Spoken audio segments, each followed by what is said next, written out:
Esta sesión vamos a tener, como les platicaba, tres presentaciones. Primero la de Manuel y Giorgi, seguida por la de Claudio Tomateo y cerraremos con la de Alexandra, para pasar a un taller en donde vamos a realizar nuestros propios mapas y cerraremos presentando algunos de los contenidos que se estarán trabajando en la maestría que inicia en septiembre. Voy a presentar a nuestros panelistas. La doctora Alexandra Kristkik es profesora investigadora de tiempo completo en la Escuela de Arquitectura, Arte y Diseño del TEC de Monterrey. Recibió una prestigiosa beca para estudios de posgrado del Ministerio de Educación de Japón y tiene un doctorado en arquitectura de la Escuela de Graduados de Ingeniería de la Universidad de Osaka. Su investigación se centra en herramientas de planificación para el desarrollo urbano sostenible, evaluación de la equidad espacial de los servicios y estrategias de conservación para centros históricos. Tiene colaboraciones de investigación activas con investigadores de la Universidad de Diseño de Kobe en Japón, la Universidad de Colorado Boulder en Estados Unidos, la Universidad de Finanzas y Economía de Shenyang en China y la UNAM en México. Ha publicado artículos en revistas científicas de renombre internacional como Habitat International y Journal of Asian Architecture and Building Engineering. La doctora Kristik es miembro del Instituto de Arquitectura de Japón. Gracias por acompañarnos, Alexandra. Gracias, Rubén. Claudia Tomateo es investigadora asociada en Urban Systems Lab de New School, profesora visitante de la Universidad Nacional de Ingeniería en Perú y cofundadora de Urban Collective. Es arquitecta, urbanista e investigadora enfocada en la intersección entre cartografía, narrativas urbanas y diseño estratégico. Su investigación está impulsada por la capacidad de las piezas cartográficas para proyectar imaginarios en diferentes contextos. Ha realizado proyectos de investigación para el Harvard Mellon Urban Initiative, el Banco Interamericano de Desarrollo y el Lincoln Institute of Land Policy. Como educadora, Tomateo ha enseñado en Harvard Graduate School of Design y como crítica invitada en el Boston Architectural College, City College of New York, Columbia University, Tecnológico de Monterrey, Pontificia Universidad Católica de Perú, entre otras universidades. Claudia tiene una maestría en Arquitectura de Diseño Urbano por la Harvard Graduate School of Design. Gracias por acompañarnos, Claudia. Gracias a ti, Rubén. Saludos a todos.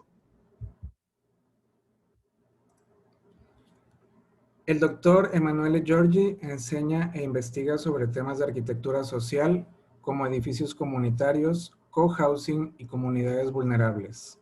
Tiene un doctorado en Ingeniería Civil y Arquitectura obtenida en la Universidad de Pavia, en Italia, con supervisor de la Tongji Universidad de China. En el 2020 publicó con Springer el libro de autor The Cohousing Phenomenon, Environmental Alliance in Times of Changes, que ganó el premio Rómulo Garza a la investigación e innovación en 2021. Presentó su investigación en más de 30 conferencias internacionales y ha publicado varios artículos en revistas indexadas. Coordina el proyecto de investigación Design for Vulnerables, centrado en soluciones de diseño para comunidades vulnerables mexicanas. Es revisor de varias revistas y actuó como juez del concurso Buildings del MIT, Climate Collab 2018. Es parte del Sistema Nacional de Investigadores y secretario de la Asociación de Investigadores Italianos en México. Gracias por acompañarnos, Emanuele. Gracias, Rubén. Buenas tardes a todos y todos. Sin más, le cedo la palabra y la pantalla a Emanuele para iniciar con la ronda de presentaciones. Perfecto, Rubén. Muchas gracias. Aquí voy a compartir la presentación. Y es una presentación de 10 minutos, muy rápidas, pero donde quería compartir con ustedes unas ideas, unos conceptos sobre la ciudad contemporánea, ¿no? Y con un concepto que a mí me encanta mucho de la arquitectura y del urbanismo, que la arquitectura y el diseño urbano y la ciudad básicamente son un espejo de la sociedad, ¿no? Representa muy bien cuál es una sociedad. Por ejemplo, si nosotros empezamos desde lejos, desde los griegos, pero si pensamos en la importancia de la comunidad por una polis griega, bien, entonces entendemos el por qué en una ciudad griega los espacios públicos son los elementos más importantes, el sistema de espacios públicos son muy importantes. Así como si pensamos en la importancia de la ciudad, diferencia del territorio, entendemos la importancia del muro de una ciudad griega, ¿no? O si vamos en China, si pensamos en una ciudad tradicional china, o en este caso el Forbidden City de Beijing, aquí todo como la arquitectura china, en espacios que va uno tras del otro, con una puerta atrás de un espacio, de un patio y así, bien representa una estructura muy rígida, hecha por grupos sociales, uno alrededor de los demás, de una sociedad china. Así que si pensamos más reciente a una sociedad industrial, bien, pensamos entonces a la ciudad industrial de Tony Garnier, de Lyon, donde los elementos de la producción son los elementos más importantes de la ciudad, donde la infraestructura por la producción, o sea, la infraestructura es uno de los elementos más importantes de la ciudad y donde la arquitectura está hecha por elementos prefabricados, industriales casi, ¿no? Entonces, la sociedad industrial aquí se ve también en una ciudad industrial. Y misma idea de estas unidades que se pueden reproducir así idealmente al infinito, después se ve en Le Corbusier, ¿no? Entonces con la unidad de habitación. Y en este caso, en Algeri, es muy interesante por dos cosas. Una, se reproduce esta idea de la unidad de habitación con un módulo que se puede repetir al infinito, idealmente llega a ser este elemento muy grande en el territorio, que pero une también otro tema muy importante, que es la infraestructura. Diciamo, al inicio la primera mitad del siglo XX, se desarrolla mucho el carro como medio de transporte, entonces este elemento es un elemento urbano, arquitectónico, con viviendas, pero también en el techo tiene una autopista muy grande, entonces se une arquitectura, territorio y infraestructura. Se ve también en Brasil, Río de Janeiro, unos años antes, Le Corbusier había hecho este dibujo, ¿no? La infraestructura como elemento muy importante por las ciudades. Y si seguimos, venimos en América, Frank Lloyd Wright hace algo muy parecido, ¿no? En imaginándose la ciudad del futuro, la ciudad contemporánea, de una sociedad contemporánea como esta que era la sociedad americana de la mitad del siglo XX, bien, el elemento más importante es el medio de transporte, ¿no? Entonces el carro, aquí hasta pone los drones, como los drones de Uber de ahora, ¿no? Si se imaginaba. Pero la idea es que la ciudad ya no tiene que ser confinada donde unir vivienda, servicios, producción y relax, sino puede ser mucho más amplio. Tú puedes vivir en un lugar y lejos tener lugares de servicios, lugares de producción. Y esto cambia totalmente la idea que nosotros tenemos de ciudad, ¿no? Aquí otra imagen, pero la ciudad se representa también por los medios de transporte. ¿Y esto qué lleva? Lleva a ciudades como estas. Dallas, una de las áreas más grandes, metropolitanas más grandes de América, y donde quien gana, quien gobierna el desarrollo de la ciudad son las infraestructuras. Y entonces la infraestructura como este elemento que permite de moverse en grandes distancias. Esto está bien. De un lado, si tú tienes un coche, te puedes mover, pero esto hecho que tú te puedes mover con el coche te va a impactar directamente a ti y a los demás, porque una consecuencia son ciudades como esta. Esta es León. En la parte septentrional de León, hace unos años hicimos este ejercicio de investigación, vimos que el 30% del territorio del norte de León estaba cerrado por fraccionamientos. Y esto que es una causa, ¿no? Es hija del hecho que la sociedad depende tanto del coche. Tú puedes vivir en un fraccionamiento, pero para moverte necesitas el coche para ir a servicios, para ir al lugar de producción y para ir hasta un lugar de relax. Pero así haciendo, partes del territorio se cerraron y esto no permite el movimiento, ¿no? adentro del territorio mismo. Entonces, una sociedad que está como dependiente mucho del carro, de estos movimientos, lleva también a una ciudad como esta. Pero, ¿qué está pasando? Estamos viendo algo muy positivo, que es un cambio en los valores contemporáneos de un lado y el otro, un cambio en los sistemas de transporte que tenemos en la contemporaneidad. Entonces, si cambia la sociedad, también pueden cambiar las ciudades. Primera consideración, los valores contemporáneos están cambiando. Entonces, aquí lo quise simplificar poquito, si quieren, con estos 17 objetivos de desarrollo sustentable, porque de alguna forma son los objetivos de nuestra sociedad, es donde nuestra sociedad quiere ir. Y de alguna forma esto van a ser, si ya no lo son, van a ser nuestros valores como sociedad. Y entonces de objetivo van a ser valores y valores van a ser después espacios públicos, van a ser las características de nuestras sociedades en el próximo futuro. Y esto ya se está viendo, ¿no? De alguna forma. Hay muchos ejemplos. Esto es ILAC, por ejemplo, en UK, es una comunidad que representa el hecho que personas decidieron de ir a vivir en una comunidad donde comparten algunos espacios, alguna actividad, basado en una idea de sustentabilidad ambiental y social. Y es una nueva representación de nuestra sociedad y de nuestras ciudades contemporáneas. Otros ejemplos, pero hay miles y miles de estos ejemplos, son huertos urbanos. En este caso, la Grosité de París, un área abandonada, la comunidad decidió de crear estos huertos para crear producción y actividades locales. No se crea nada más para huertos y producción, trabajando localmente. Esto es un artículo del The Guardian que pone en evidencia cómo este mismo proyecto no es nada más Community Gardens, pero también es Urban Commons. Entonces se crea un sentimiento de comunidad, un bien común a nivel local, ¿no? Y este nivel local es muy importante, porque de un lado dice que ya no necesitamos la sociedad anterior, un modelo de ciudad anteriores como esta, que era dependiente al 100% del coche, ¿no? Pero necesitamos un nuevo modelo de sociedad donde la dimensión local es mucho más importante. Lo vimos en los años pasados y lo vivimos muchos este año, ¿no? Con la pandemia, verdad que no podemos relacionar socialmente, pero nos dimos cuenta, tal vez por esto, que la dimensión local, tener servicios de buena calidad a nivel local, tener relaciones sociales con la comunidad es extremadamente importante, es lo que nos hace falta.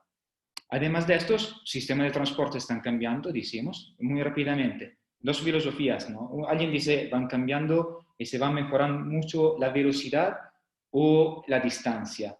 Otro dice, otra filosofía, y tal vez la mayoría piensa así, se está modificando mucho la calidad, está mejorando mucho la calidad de servicios de transporte locales, urbanos, adentro de una misma área metropolitana. Muchos más los servicios, antes que todo la idea del sharing, crear espacios, instrumentos de compartir vialidad y transporte común, medios eléctricos y automáticos, entonces con muchos efectos positivos en las ciudades. Uno que todos, ya se necesita menos medios de transporte privados y menos estacionamientos. Y otro, lo vimos con Frank Lloyd Wright, los Uber, taxis que pueden volar, ¿no? Entonces esto puede revolucionar también la manera de moverse, la manera de que interpretamos la ciudad. Tal vez no va a ser exactamente así, pero por ahí vamos, ¿no? Como idea y como impacto en el desarrollo urbano. Pero hay muchos retos todavía.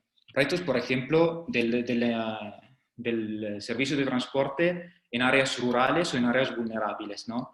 Porque ahí va un importante reto de desarrollo de las ciudades y de desarrollo de estos medios de transporte. Accesibilidad, pero también adentro de la misma ciudades, mismo de sistemas ya existentes, con la accesibilidad para todos. Y lo otro es reducir el tráfico, ¿no? Entonces, reducir la cantidad de personas que se tienen que mover. Y tal vez esto hecho de que estábamos hablando, de estos valores que se están creando a una dimensión local, de una escala comunitaria, una escala local, es muy importante por esto, porque poder tener un bien común, una comunidad a tu alrededor, donde puedes desarrollar actividades de producción, de relax y de servicios, va a ser una clave para reducir todos estos impactos y estos problemas que tenemos en las ciudades y sociedades contemporáneas. No sé si me fui muy rápido o me fui, pero en teoría el mensaje que quería transmitir ya lo transmití. Aquí les dejo un contacto por si necesitan. Gracias, Emanuele. Es importante que vayamos pensando en los conceptos que nos plantean los panelistas, porque una vez que terminen las presentaciones, cada uno de los participantes va a poder generar su propio mapa. Vamos a trabajar en una zona de Ciudad de México. Vamos a trabajar con una herramienta interactiva en una página de internet y va a poder generar su propio mapa, colocando en ese mapa los elementos que consideran más importantes para entender la ciudad. Entonces, a lo largo de la presentación, los panelistas nos van a dar algunas pistas de cuáles son esos elementos que podemos utilizar para la generación de nuestro mapa. Muchas gracias, Emanuele, por tu presentación. Vamos ahora con la presentación de Claudia. Gracias a Manuel por la presentación, también estuvo muy interesante. A ver, voy a compartir mi pantalla. Gracias a todos los que se han conectado hoy día, y un poco haciendo el puente con lo que Rubén nos está diciendo, que vamos luego a generar nuestros propios mapas.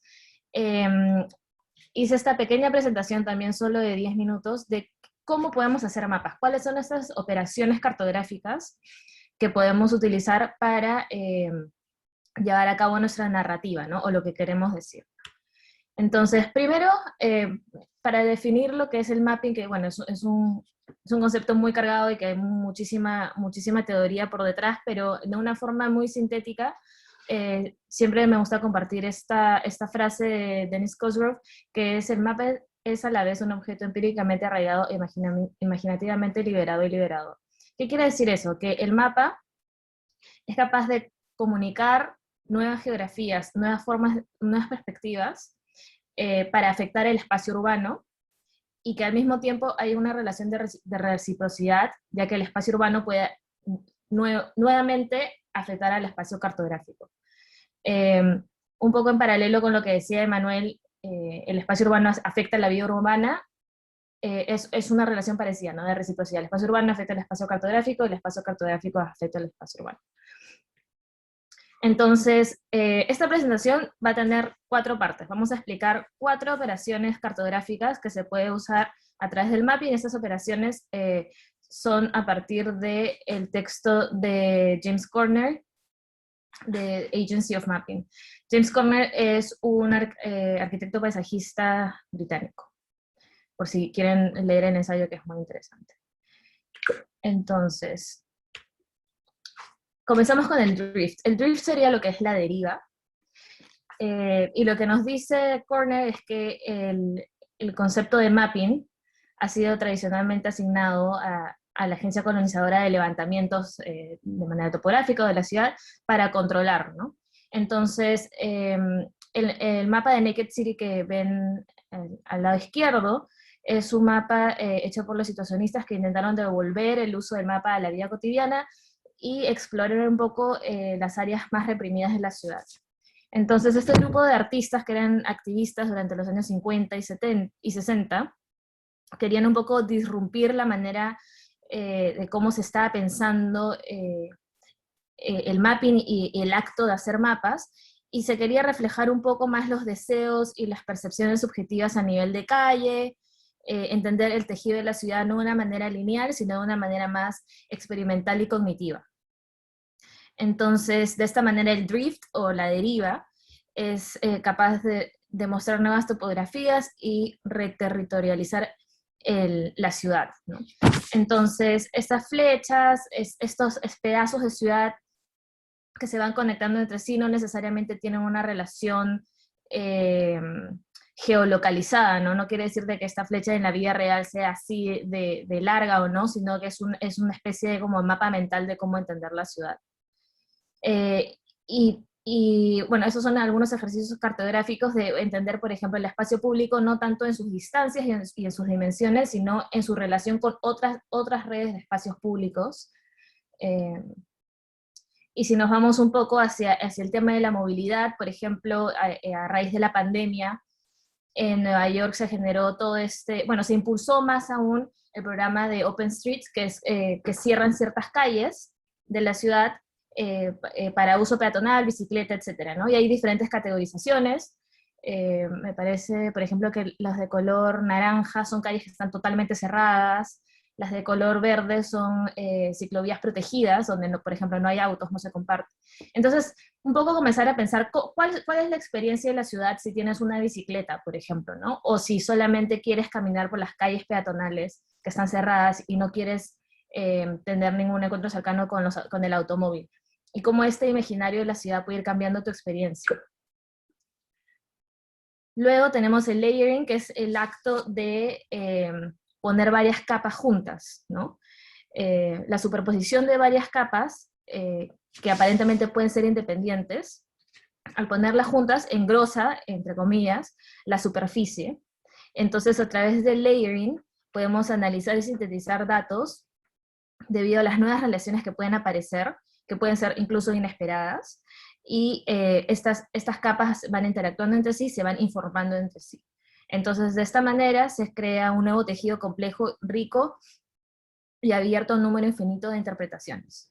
Entonces, por ejemplo, estas especies de secciones a lo largo de Manhattan, lo que muestran son actividades sociales, congregación de gente, obviamente esto fue pre-pandemia, pero por ejemplo, acá hay un layering de secciones topográficas y vías, y se analiza el nivel de inclinación de las vías, ¿no? Entonces esto es, por ejemplo, una forma de entender las vías, no solamente como normalmente la vemos en un mapa, que es de forma plana, todo de un mismo color, todo al mismo nivel, sino entender cómo se mueve en su topografía. Y se van generando nuevas relaciones, ¿no? que pueden informar las tomas de decisiones en la ciudad. También se puede hacer layering con data que tal vez no son mapas, ¿no? Que tal vez son imágenes antiguas, imágenes de infraestructura. Entonces se puede hacer este ejercicio de narrativa con diferentes tipos de media, ¿no? Con videos, etc. Luego tenemos el game board, que sería como el tablero de juego, que es el ejercicio de tener una superficie de trabajo compartida en la que se invitan varios grupos de inputs gráficos, ¿no? Podemos, por ejemplo, ver acá imágenes como del globo, pero también podemos ver al mismo tiempo su relación con estadística más a nivel de gráficos de barras. Entonces la idea es que estos distintos elementos se unen para resolver sus diferencias o para contrastarse más o para competir, ¿no? Entonces, en este caso, el mapa, ya entre comillas, porque no necesariamente tiene que ser un mapa en el sentido convencional, sino el acto de mapear, en este caso juega un papel para facilitar las piezas en movimiento, encontrando un terreno común, capaz de jugar diferentes escenarios y poner a prueba las relaciones y situaciones. El tablero de juego es una especie para instigar nuevas formas de ver distintas narrativas, y también se pueden usar recursos como los que hemos explicado antes de la deriva y el layering dentro de este juego de elementos, ¿no? Entonces, por ejemplo, podemos ver cuando queremos ver no sé, composición de superficies de suelo, ¿no? Un poco más ligado a la ciudad. Este fue un reporte que hicimos para la ciudad de Nueva York, y donde podemos ver, esta es como una especie de dashboard, ¿no? Que también sería la idea del tablero de juego, donde se puede ver el mapa, los distintos niveles de inundación a través de la ciudad, a nivel de zoom, ¿no? De acercamiento en la ciudad. Luego tenemos a la mano derecha el mapa ya a escala metropolitana. Tenemos algunos cuadros estadísticos de acuerdo a la modelación de la inundación. Tenemos ciertos datos de la intensidad de las lluvias, el pico máximo, la duración, y tenemos también algunos, en el recuadro anaranjado tenemos alguna data ya más social, ¿no? Entonces, al agregar toda esta información, se puede leer de diferentes maneras, diferentes aspectos de un mismo problema. O, por ejemplo, el típico mapa de los usos de suelo, ¿no? Entonces, pues, si pensamos desde el lado de la movilidad, por ejemplo, entonces podemos ver dónde las personas en una ciudad trabajan, dónde viven, cuáles son las densidades, ¿no? Si es mixto, si es solo residencial, si es industrial. Eso también sería un ejemplo de tablero de juego, ¿no? Y un ejemplo que se me ocurrió que es clarísimo también son los mapas del metro, ¿no? Es curioso porque los mapas del metro no tienen exactamente la forma geográfica de la ciudad, por lo menos en el caso de Nueva York. Podemos ver que Manhattan está como comprimido, ¿no? Pero es que lo importante es hacer que las piezas conversen entre sí y jueguen entre sí, ¿no? Entonces, tal vez las líneas de metro no son precisamente por donde pasa el metro, pero la idea es traerlas todas juntas en una superficie común para que puedan conversar entre sí. Y también investigando un poquito sobre el mapa del metro en Nueva York, lo que vemos es que a la mano izquierda tenemos el funcionamiento del metro durante el día y a la mano derecha durante la noche, que me parece súper interesante, ¿no? También se puede hacer un mismo mapa de interacciones a distintos horarios de la ciudad, ¿no? Y eso también es muy importante para pensar en términos de movilidad, ¿no? Las frecuencias durante la noche no son las mismas que durante el día, durante los picos, ¿no? Donde la gente se mueve más.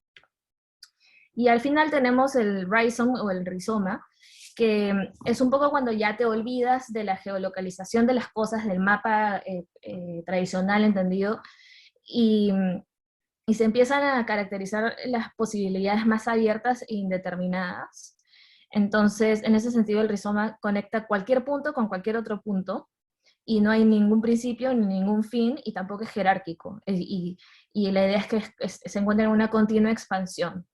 Entonces, lo que esto permite es que hay una pluralidad de lecturas y usos y representaciones flexibles a manera de sintetizar la data. Entonces, por ejemplo, este es el The Global Economic Complexity. Si lo buscan en Google, es un mapa global interactivo donde pueden jugar, donde se ve el comercio a escala global y exportación e importación de productos. Entonces, si podemos ver, por ejemplo, a la izquierda se ve como, podemos ver la vista del mundo, ¿no? Pero también podemos ver representaciones gráficas que no se basan en, bueno, no sé, Norteamérica está aquí, África está aquí, sino todos estos puntos se reorganizan a manera tal que crean su propio espacio, ¿no? Entonces, por ejemplo, esta es una vista de 3D Product Space, donde si, por ejemplo, queremos hacer un seguimiento de la producción y comercio de madera, ¿no? Luego, si se hace una especie de acercamiento, se puede ver como todas las interacciones con otros tipos de productos también, y podemos ver, por ejemplo, todos los puntos rojos tienen que ver con la madera. Entonces, acá ya te olvidas de, bueno, la forma del mundo, de la proximidad física de las cosas, sino es la proximidad de comercio, ¿no? Que es un espacio totalmente distinto y mucho más abstracto. Entonces, para cerrar, estas son como 4 características o operaciones cartográficas, ¿no? El drift, el layering, el game board y el rhizome. Hay miles más, incluso se pueden cruzar, ¿no? Un mapa no necesariamente tiene solamente una característica, sino que puede tener varias. Pero lo que creo que siempre hay que tener en cuenta es qué cosa quieres decir con tu mapa, la narrativa, y siempre reconocer que el mapping es una herramienta política, ¿no? Que lo que tú muestres va a tener un impacto, y cómo lo muestres también lo va a tener. Entonces, podemos mostrar elementos físicos, elementos no físicos, elementos permanentes y temporales, pero otra vez quiero reforzar que lo importante es tener las narrativas, es decir, la historia, lo que quieres decir, muy, muy clara, ¿no? Y es así donde vamos a generar nuevas geografías, vamos a liberar, un poco democratizar la data, y al mismo tiempo el individuo que la lee, ¿no? Gracias. Muchas gracias, Claudia, por tu plática. Muy interesante. De hecho, muchas de las cosas que estuvo platicando Claudia las vamos a explorar a mayor profundidad dentro del programa de la maestría. Y ahorita vamos a hacer, después de la presentación de Alexandra, un pequeñito ejercicio tomando los conceptos de nuestros 3 panelistas para cada una y uno de nosotros generar nuestro propio mapa de valor en un territorio. Muchas gracias, Claudia. Ahora pasamos con Alexandra. Hola a todos, buenas tardes. Rubén, primero quiero agradecerte por la invitación a presentar mi trabajo y participar en este taller. Siempre un gusto, ¿no? Tener la oportunidad de platicar con colegas sobre los temas que nos emocionan. Bueno, mi trabajo gira en torno a cuestiones de equidad espacial en la distribución de servicios. Es un enfoque socioambiental sobre resiliencia urbana que tiene como objetivo identificar vulnerabilidades y ayudar en el proceso de toma de decisiones para mejorar la transformación de los sistemas socioecológicos y tecnológicos.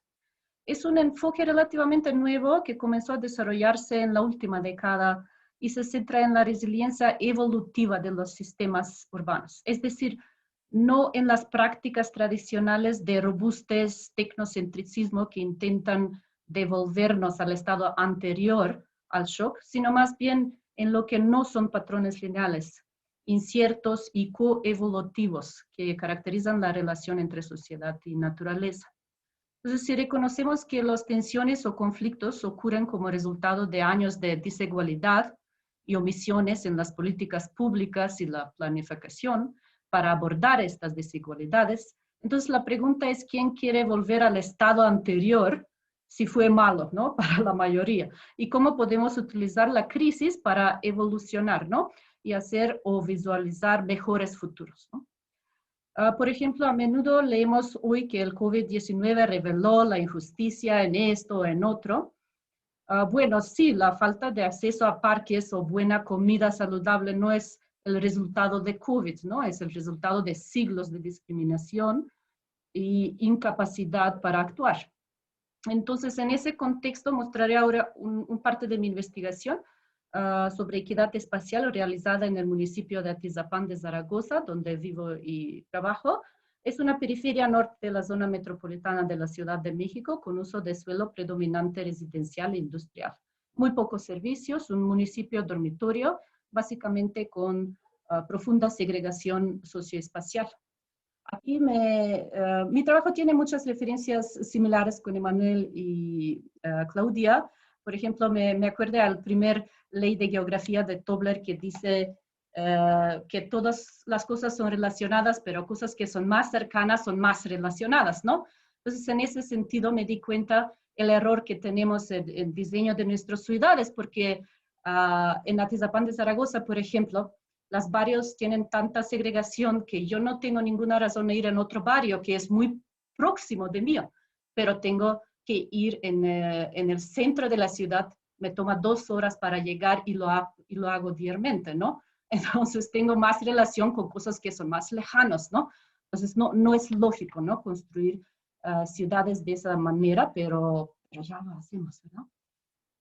Entonces, aquí voy a compartir mi pantalla, equidad espacial, ¿no? Para evaluar la resiliencia urbana y comunitaria desde esta postura, considero diferentes indicadores de manera sistémica o relacionados entre sí, ¿no? Como densidad, ubicación de grupos vulnerables, movilidad y accesibilidad y distribución de servicios. Primero hago un mapeo usando datos geoespaciales disponibles para investigar esos indicadores e identificar el problema. Los datos son solo datos, ¿no? Pero nuestro trabajo es identificar las vulnerabilidades, la falta de servicios y omisiones en la planificación que deben prioritarse para fortalecer esa capacidad de resiliencia evolutiva. Por ejemplo, siempre estamos analizando en Atizapán la densidad de población y se ve muy claro, ¿no? Que hay una diferencia enorme entre parte oeste y parte noreste, ¿no? Y la marginación sigue esta característica de densidad. Y se da, con las fotos de Google se damos cuenta, ¿no? Que la área oeste tiene muy poca densidad, y es área donde se ubican los barrios más afluentes o más ricos, y la parte norte es una vista lamentablemente ¿no? Muy común, que hay alta densidad y barrios muy marginados, ¿no? Hacemos también un análisis de la forma urbana, los patrones de las calles en estas áreas para primero, ¿no? Entender todas las condiciones. Y luego, por ejemplo, analiza la proximidad transitable o walkable a parques que son públicos en una distancia no mayor a 2 kilómetros. Encontré que a pesar de que el reporte de índice de prosperidad de ciudades publicado para Atizapán en 2018 dice que Atizapán cumple 100% con áreas verdes por habitante. Entonces vivimos en paraíso. En realidad, alrededor de 56%, especialmente de la región norte, ¿no? No tienen accesibilidad a esos parques en una distancia caminable. Esos barrios son los mismos que son súper densos, con más de 3 veces el promedio municipal en densidad, y marginados. por lo que también tienen menos accesos a modos de transporte individual. Como mencionó Emanuela, ¿no? Pues si no tienes coche, pues no tienes ni acceder a espacios públicos, no importa si son en tu proximidad o no. Cuando se combina eso con el hecho de que Atizapán no tiene una red de transporte público oficial, sino que solo se basa en concesiones de minicombis que la gente comúnmente considera poco confiables y peligrosas, bueno, solo entonces el problema de la falta de acceso se revela en su complejidad, ¿no? Además, modela la ubicación aproximada de los parques futuros que se necesitan para equilibrar esta injusticia. Usamos MATLAB y QGIS para hacer esta triangulación de áreas que tendrán para evaluar esos lugares que tendrán proximidad transitable a nuevos parques. Y finalmente comparé la política pública actual en la inversión de los parques. Esos son los puntos rojos que se ven aquí, o Parque Nuevo México, Lineal Parque Jinetes, Lineal Parque Ignacio de Zaragoza. Entonces, se puede ver la planificación actual pierde totalmente la oportunidad de abordar ese problema. O sea, la locación de esos parques no es en las áreas donde se necesitan, ¿no? Entonces, ese tipo de investigación es útil no solo para comprender, ¿no?, las condiciones, sino también para modelar mejores escenarios y apoyar la toma de decisiones en política y planificación enfocadas en desarrollar resiliencia y resultados sostenibles, ¿no? Use un enfoque similar para evaluar la proximidad peatonal a las tiendas en relación con los grupos vulnerables, especialmente adultos mayores, durante la crisis del COVID-19. La idea era evaluar dónde necesitaríamos más voluntarios para ayudar a los adultos mayores a obtener sus productos sin salir de la casa. Entonces, en ese caso, el estado económico no es el más importante, pero el acceso a la fuente de alimentación cerca de su casa y las redes familiares se vuelven prioritarios, ¿no? Porque por lo que correlacionamos esos indicadores para nuevamente con el modelo matemático y espacial poder definir el número de voluntarios para cada barrio que se necesita, ¿no? Como método, ese trabajo se puede utilizar para otros fines, así como para la distribución de vacunas o para la recuperación económica. Actualmente estamos utilizando el modelo para apoyar a los propietarios de pequeñas tiendas en la promoción de productos a través de una plataforma de mercado virtual. Y eso es bueno para su negocio, pero también para la gente local que en áreas tan segregadas ni siquiera conocen algunos servicios que existen cerca de su casa, ya que la dependencia orgánica del automóvil fue la premisa para el desarrollo de tales suburbios. Y finalmente, en el contexto del diseño urbano, pues con mis alumnos analizamos la movilidad y el acceso a los servicios como premisa para cualquier intervención significativa, ¿no?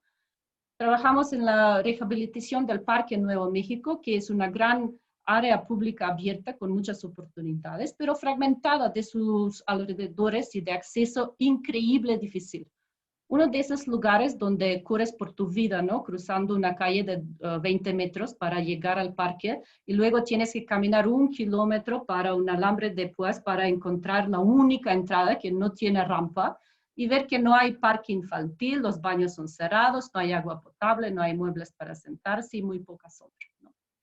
Nuevamente es necesario partir de la escala municipal y luego analizar la zona de 2 kilómetros alrededor del parque para poder comprender estas condiciones y proponer cualquier intervención significativa, ¿no? Como mencionó Emanuela, se trata de un diseño ligado del contexto, ¿no? Local, ¿no? Pero hay que entender primero la escala más grande para que puedas bajar en esta escala de barrio. Hacemos cortes territoriales que nos ayudan a entender las conexiones a escala de barrio y proponer un plan maestro que responde a ese contexto local específico, a esa densidad, a esas condiciones de movilidad, a esas relaciones sociales, ¿no? Y incluso diseñamos encuestas en línea para incluir a las personas en la planificación y el diseño y pasar de un diseño centrado en los objetos a un centrado en las personas. Obviamente el enfoque principal fue mejorar la movilidad y el acceso, por lo que realizamos rediseño de las calles circundantes y se realizó la ubicación estratégica de los cruces con colores vivos y desniveles peatonales. Y cada detalle es muy importante, ¿no? Tener una diferencia de nivel de 5 centímetros entre un carril para peatones y un cruce puede ser devastador para el proyecto, ¿no? Y vivimos en una ciudad que considera el alto riesgo como algo normal. Tenemos que cambiar eso de inmediato, ¿no? No es normal tener miedo a cruzar la calle, ¿no? No es normal preocuparse si tu bebé puede ir al baño en el parque o si alguien lo ataca porque no hay luz y son 6 en la tarde. Esas cosas no hacen una comunidad sana ni resiliente, ¿no? Finalmente, el lado creativo y la planificación de cada lugar como un pequeño tesoro es lo que buscamos, ¿no? Estoy mostrando aquí un diseño para un juego de niños de mis alumnos que hicimos en 5 días, ¿no? Después de un análisis de las condiciones de 4 meses. Entonces, análisis súper extensa, te va a llegar un diseño de buena calidad, ¿no? No puede haber un buen diseño sin investigación, pues, y en esa nota terminaría esta presentación y vayamos en la parte mucho más interesante de esta reunión. Gracias. Muchas gracias, Alexandra. Creo que eso que mencionas es extremadamente importante. No podemos diseñar sin investigar. Y todo el primer módulo de la maestría que inicia en septiembre va a estar enfocado en entender y dar las herramientas de cómo analizar el territorio, cómo investigar el territorio para después actuar en los talleres de diseño a escala urbana. Ahora, a continuación, vamos a hacer un pequeñito ejercicio de taller en donde vamos a realizar nuestros, digamos, premapas de una zona de la Ciudad de México.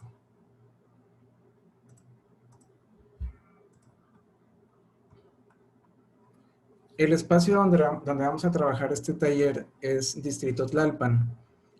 Distrito Tlalpan es una iniciativa del TEC que busca intervenir e incidir de manera favorable en el entorno de su campus Ciudad de México. A través del proyecto se transformará el entorno urbano y social de la zona sur de la Ciudad de México, promoviendo un distrito de innovación que aproveche y potencialice los elementos urbanos y sociales existentes. Un distrito de innovación es un área geográfica de una ciudad donde convergen organizaciones innovadoras que mejoran dicha zona. Ejemplos de distritos de innovación son Distrito Tech en Monterrey y Silicon Valley en San Francisco. Estas áreas se caracterizan por ser zonas compactas y por estar conectadas de manera eficiente a través de diversas opciones de transporte público e individual y contar con el equipamiento necesario que promueva desplazamientos cortos y eficientes. Bajo esta idea de las presentaciones de Manuele, Alexandra y Claudia, y bajo este concepto que está buscando generar Distrito Tlalpan, vamos a trabajar sobre el territorio para buscar elementos que nos ayuden a leer la ciudad de una manera diferente, como nos platicaba Claudia. Vamos a generar mapas que nos generen nuevas narrativas de Distrito Tlalpan. Entonces, para la actividad, vamos a entrar a este link que lo voy a poner en el chat. Déjenme, se los comparto.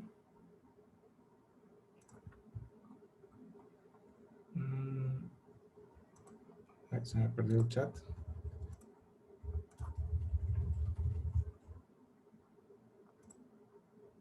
Aquí está. Entonces, si pueden entrar a este link. Y ahorita los vamos a ir guiando en cómo realizar la actividad. En ese link les va a aparecer un mapa y ahorita nos vamos a pasar a compartir ese mapa. Vamos a empezar a crear nuestras propias cartografías con lo que aprendimos en las presentaciones de hoy. Vamos a empezar a mapear espacio urbano, ciclovías, escuelas, equipamientos y vamos a empezar a aprender y a apagar estas capas para generar nuestras propias narrativas de ciudad. Una vez que tengamos nuestros mapas, vamos a darles una captura de pantalla. Si están en el celular, también pueden hacer la actividad o en una tablet o en su computadora.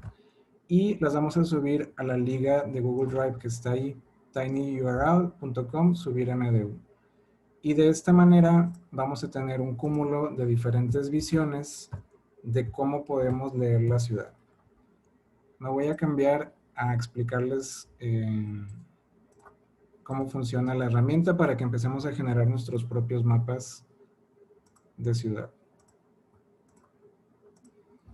Cuando entran a la liga, les va a salir esta pantalla. Les va a dar unas pequeñas instrucciones, que es lo básico que tenemos que hacer. Cuando les aparece su mapa, van a estar prendidas todas las capas, o la mayoría de las capas, de dinámicas urbanas que suceden en Distrito Tlalpan. Si ustedes le hacen zoom out, pueden ver la ubicación general de Distrito Tlalpan en relación a Ciudad de México, incluso la República. Entonces, lo que yo les recomiendo, aquí a la izquierda están todas las capas de información que podemos trabajar. Ahorita están todas empalmadas, así como en la ciudad tenemos un palimpsesto de todo lo que está sucediendo al mismo tiempo. Aquí lo vamos a desmenuzar para encontrar distintas relaciones espaciales. Si ustedes le dan clic a una capa y le vuelven a dar clic, se apaga toda esa categoría. Entonces, por ejemplo, aquí yo apagué escuelas. Si se van más para abajo, yo les recomiendo que primero empecemos apagando todas las capas. Vamos a apagar las de espacio público. Vamos a apagar las de estacionamientos, transporte público, salud, comercio de alimentos, ciclovías, uso de suelo y vialidades. Y al final, esto que está con diferentes colores es el polígono de acción de Distrito Tlalpan. Los diferentes colores en la grafiquita que está abajo en la izquierda nos ejemplifican la cantidad de habitantes por manzana. Entre más habitantes hay por manzana, más oscura es la misma. De tal manera que eso nos va a dar pistas de qué elementos nos gustaría empezar a mapear. Entonces, les voy a pedir que en estos próximos 5 minutos empiecen a generar sus propios mapas de valor de la ciudad, que es lo que me interesa entender de Distrito Tlalpan. Como decía Alexandra, es bien importante realizar este tipo de análisis antes de empezar a hacer cualquier intervención en el territorio. Entonces, a lo mejor a mí me interesa saber cuáles son las vialidades primarias, que estas se clasifican dependiendo de su tamaño, de su afluencia, del número de semáforos. Quiero saber en dónde están las áreas verdes en uso de suelo y cuáles son consideradas habitacionales. Quiero tal vez entender dónde están todas las ciclovías, entonces yo le puedo dar clic aquí en Show All y me salen dónde están todas las ciclovías de la zona. Y podemos ver que no hay ciclovías dentro del polígono de acción de Distrito Tlalpan, lo cual nos puede empezar a dar pistas de dónde pudiéramos proponer ciclovías que nos conecten con las existentes. Puedo aprender todo lo que hay de comercio de alimentos. Recuerden que estos distritos de innovación y muy de la mano de las ciudades de los 15 minutos que están proponiendo en París, entre más servicios y equipamientos tengamos en nuestra zona, más cortos van a ser nuestros desplazamientos y menos tiempo vamos a pasar en el coche. Entonces, aquí podemos empezar a ver si la zona tiene una buena cantidad de equipamientos de comida o no, y podemos apagar o prender algunos importantes. Entonces, la idea es que ustedes prendan y apaguen las capas que consideren más interesantes y vean cómo se van generando estas intersecciones. Por ejemplo, con lo que mencionaba Alexandra, podemos investigar dónde están los parques y los juegos para niños y dónde están las escuelas. Y entonces empiezo a entender que hay algunas escuelas que tienen ciertas proximidades a parques, lo cual es un aspecto muy positivo, pero hay otras tantas que no tienen acceso a un espacio público inmediato caminando. Entonces, ahí podemos empezar a encontrar áreas de oportunidad para intervenciones urbanas. Este tipo de ejercicios son los que vamos a realizar al inicio de la maestría. Vamos a entender cómo realizar este tipo de información, cómo generar nuestras propias capas de información, cómo manipularlas, cómo extraer información de las mismas, cómo generar mapas y datos como los que nos enseñaron Emanuele, Alexandra y Claudia. Y nos vamos a preparar para empezar a tomar decisiones en los talleres de la maestría y cómo intervenir en estos grandes espacios urbanos y en estos grandes territorios. Los voy a dejar entonces que le sigan moviendo a estas capas, que vayan prendiendo y apagando. No hay respuestas correctas e incorrectas con los temas urbanos, son dinámicas que están sucediendo. Y una vez que les haya gustado su mapa, les pido si le pueden dar una captura de pantalla y subirlo a este Google Drive, que también está la liga en el chat. Si alguien no puede ingresar a alguna de las ligas, me avisa para revisarlo. Y la idea es que al final tengamos todo este cúmulo de diferentes cartografías que van a producir ustedes de manera anónima, no va a decir quién hizo cada cartografía, y después las vamos a postear en redes sociales y las compartiremos también con los equipos de diseño de Distrito Tlalpan.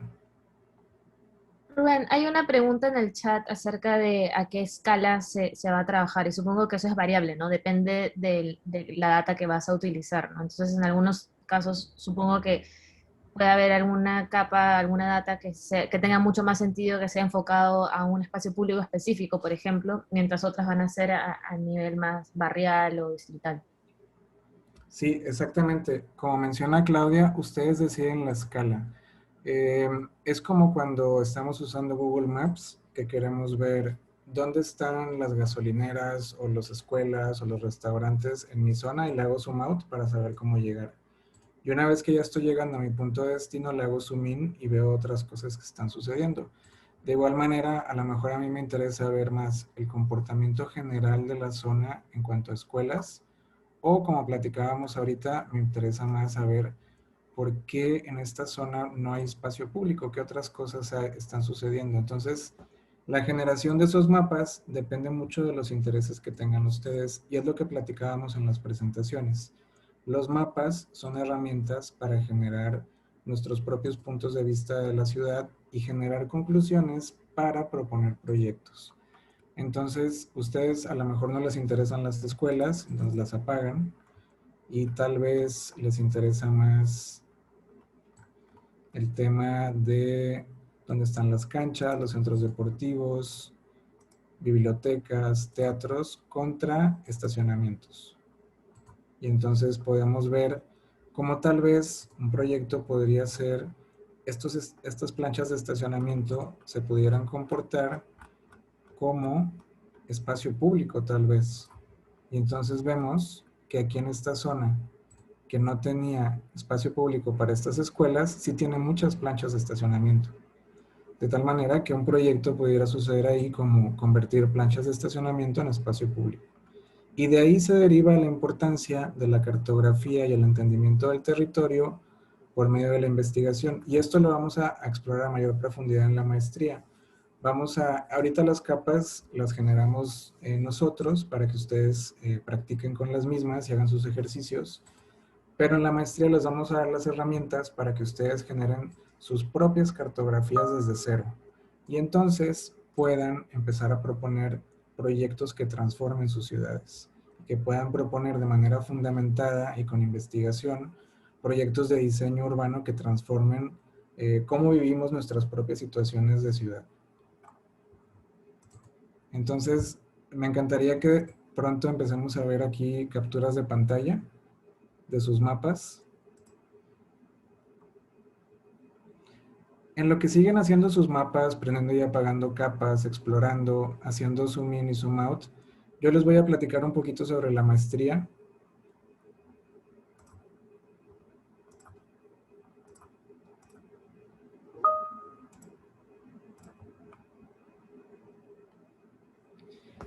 Bueno, los temas que estuvimos revisando el día de hoy y otros tantos los vamos a ver a mayor profundidad en esta maestría en Arquitectura y Diseño Urbano. Emanuele, Claudia y Alexandra son parte del cuerpo académico de la maestría y van a ser sus profesores dentro de otros tantos invitados nacionales e internacionales. El objetivo de la maestría es dotarlos de herramientas para que puedan transformar sus ciudades, transformarlas por medio del diseño, la planificación y la gestión de proyectos a escala urbana. El diseño con todo lo que engloba, como los ejercicios que estamos realizando ahorita de mapeo, de entender el territorio para después proponer proyectos que puedan transformar sus ciudades. Vamos a aprender a utilizar herramientas y metodologías de análisis y diseño urbano que son altamente tecnológicas, participativas y creativas. La maestría está enfocada en todas las personas que les interese temas de ciudad. No tienen que ser nada más arquitectos para inscribirse en la maestría. Pueden ser urbanistas, paisajistas, ingenieros civiles, regidores de sus zonas donde viven, planificadores, desarrolladores, ecólogos, líderes de comunidad. Todas las personas que tengan algún interés en transformar su ciudad son bienvenidos y bienvenidas a ser parte de esta maestría. La maestría es un programa que vamos a iniciar en septiembre de este año. Tiene dos modalidades. Existe en tiempo parcial de 2 años para que este modelo es para que tú puedas seguir trabajando, puedas seguir desarrollando tu vida profesional y a la par cursar la maestría, o de tiempo completo si decides enfocarte de lleno en los temas de la maestría y terminar en 1 año. Algo que también está muy interesante es que es un modelo híbrido. Todas las materias teóricas y de metodología van a ser en línea. Todo el tema de cómo aprender a mapear en línea de manera sincrónica, cómo aprender teorías urbanas y los talleres, que es la médula y el corazón de la maestría, porque es un programa profesionalizante, se van a desarrollar en 3 sedes, en Campus Monterrey, Campus Guadalajara y Campus Ciudad de México. Estos talleres estarán enfocados en proyectos urbanos que serán asesorados por practicantes nacionales e internacionales que los estarán guiando en cómo solucionar temas a escala urbana, territorial y de paisaje. Si tienen cualquier otra duda de la maestría, quieren revisar más sobre los contenidos, tener más información, platicar sobre las materias o platicar de los temas que estuvimos revisando hoy, les dejo mi correo donde podemos agendar sesiones de Zoom, llamadas, videollamadas y podemos platicar más a fondo de los temas que vamos a desarrollar en la maestría y solucionarles cualquier duda que tengan. También pueden encontrar más información en la página del TEC de maestrías y diplomados.tec.mx. En el apartado de nuestra maestría, la MDU, pueden descargar el folleto y ver más sobre el programa y preguntar todavía también más elementos sobre el programa. Muy bien, también dejamos el chat por si alguien tiene alguna pregunta, alguna duda para nuestros panelistas. Y vamos a ver si ya empezaron a aparecer, algunas cartografías.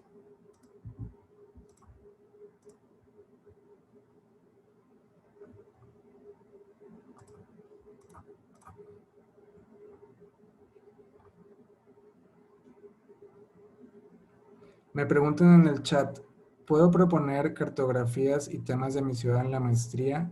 Sí, vamos a tener unos talleres que van a tener algunas temáticas y ciudades específicas, sobre todo relacionados a temas de los 3 campus y de las 3 sedes.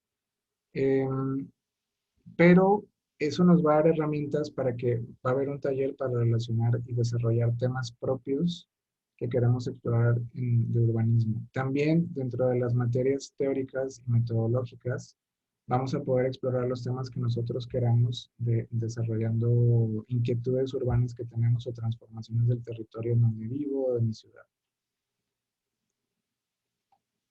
Por ejemplo, vean aquí qué cartografías tan interesantes empiezan a generar, donde alguien empezó a mapear la relación que tiene el uso de suelo de la vivienda con las principales vías motorizadas con los espacios de estacionamiento. Entonces ahí podemos empezar a ver ciertas correlaciones e intereses que nos pueden dar oportunidades de diseño. Aquí hay otra cartografía que nos empieza a correlacionar las ciclovías con el espacio público, viendo oportunidades, por ejemplo, de conexión en las mismas. A lo mejor hay ciertas proximidades que no hemos desarrollado de manera más directa y existe una posibilidad en donde toda esta red de ciclovías pudiera tener una relación muy fuerte con este espacio público. Aquí tenemos otra cartografía que también mapeó temas similares, ciclovías con corredores automovilísticos principales, espacio público, usos de suelo específicos y cómo esos usos de suelo como de equipamiento se pueden nutrir de las ciclovías. Paradas de transporte público con espacio público, también súper interesante cómo hay ciertas paradas en esta zona, en estas intersecciones, que no tienen ningún espacio público, entonces podemos empezar a imaginar la calidad de esas paradas de espacio público. Y otras que a lo mejor tienen ciertas relaciones no tan directas, pero que pudieran generar otra calidad de espacio urbano con estas interrelaciones que pudiéramos proporcionar. Esta otra está mostrando el espacio público contra las planchas de estacionamiento, dándonos una pista de cómo ciertos espacios se pueden transformar, no nada más en estacionamiento, sino a lo mejor en híbridos, que en una hora del día funcionen como estacionamiento y en otra hora como espacio público, tal vez en las noches, por ejemplo. Esta nos habla de todas las posibilidades que existen en la zona dentro de la densidad de población y el espacio público existente. Y así sucesivamente. Muchas gracias por subir sus cartografías. Y a lo largo de la semana pueden ir subiendo más y están al pendiente de cuando posteemos en redes sociales estos diferentes ejercicios que estuvimos realizando. Están muy buenas las cartografías. Felicidades. Sí, excelente, ¿eh? No sé si alguien más tenga alguna duda, comentario. Me gustaría que Alexandra, Claudia y Emanuele nos dieran unas palabras de cierre de este taller.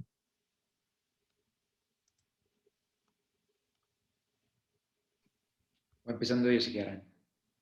No, la verdad que ese ejercicio al final fue muy interesante. La cartografía que salieron así, además del programa que permite de hacer esto, que es muy, muy interesante, también las ideas que salieron de cómo relacionar un elemento con el otro me parecen muy interesantes porque le permite de poner en evidencia relaciones que a veces viviendo en la ciudad nos damos cuenta, ¿no? Pero que existen e influyen muchísimo en la vida y en la calidad de vida de nuestro ambiente. Entonces, no, ahora lo vamos a ver bien en detalle, ¿no? Para estudiar los poquitos, pero sí están muy, muy interesantes. Y felicidades, ¿eh? Sí, quería agradecer a todos por ser tan proactivos y poder ver estas cartografías hechas por ustedes, en verdad es fascinante. Y me emociona mucho ver cómo ya con esta pequeña prueba, ¿no? Es como como el tráiler de la película, ya se pueden ver temas muy ricos en contenido. Y ya luego, si es que se animan a entrar a la maestría y a llevar el curso de mapping, se pueden hacer muchísimas cosas más. Y espero que hayan disfrutado la charla y que usen esta plataforma que está para ustedes para que sigan investigando y sigan probando los mapas.